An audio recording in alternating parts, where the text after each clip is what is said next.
देखी छूटे लागल पसीना ये मोरे राजा जी।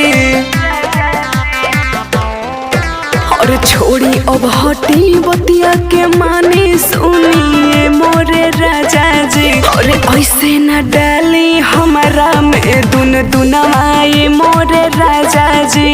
ना तो बजावे के पौरे झुन आए मोरे राजा जी।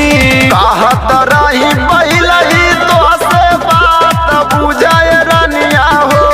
कहत रही पहले तो से बात बुझाए रनिया हो। नहीं समझ में आयल तो के बढ़ गइल बा परेशानिया हो। नहीं समझ में आइल तो के बढ़ल बाटे परेशानिया हो। का हुई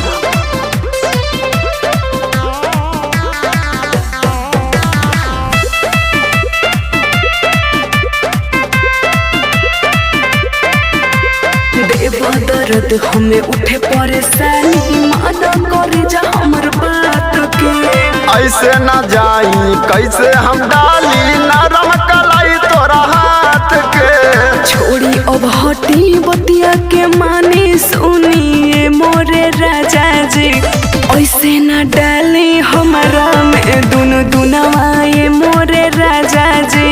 ना तो बजावे के परे झुन आए मोरे राजा जी। बड़ा दिक्कत बा। कहत रही पहले तो से बात बुझाए रनिया हो। नहीं समझ में आयल तो के बढ़ गइल बा परेशानिया हो। नहीं समझ में आयल तो के बढ़ल बाटे परेशानिया हो।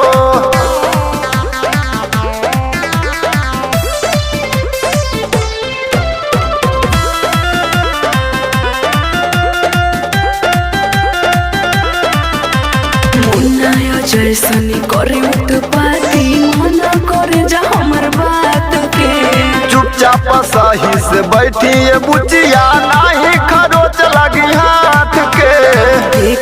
देखी डोलता भीतर से मना माये मोरे राजा जी।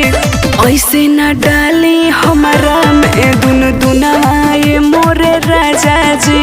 ना तो बजावे के परे झुन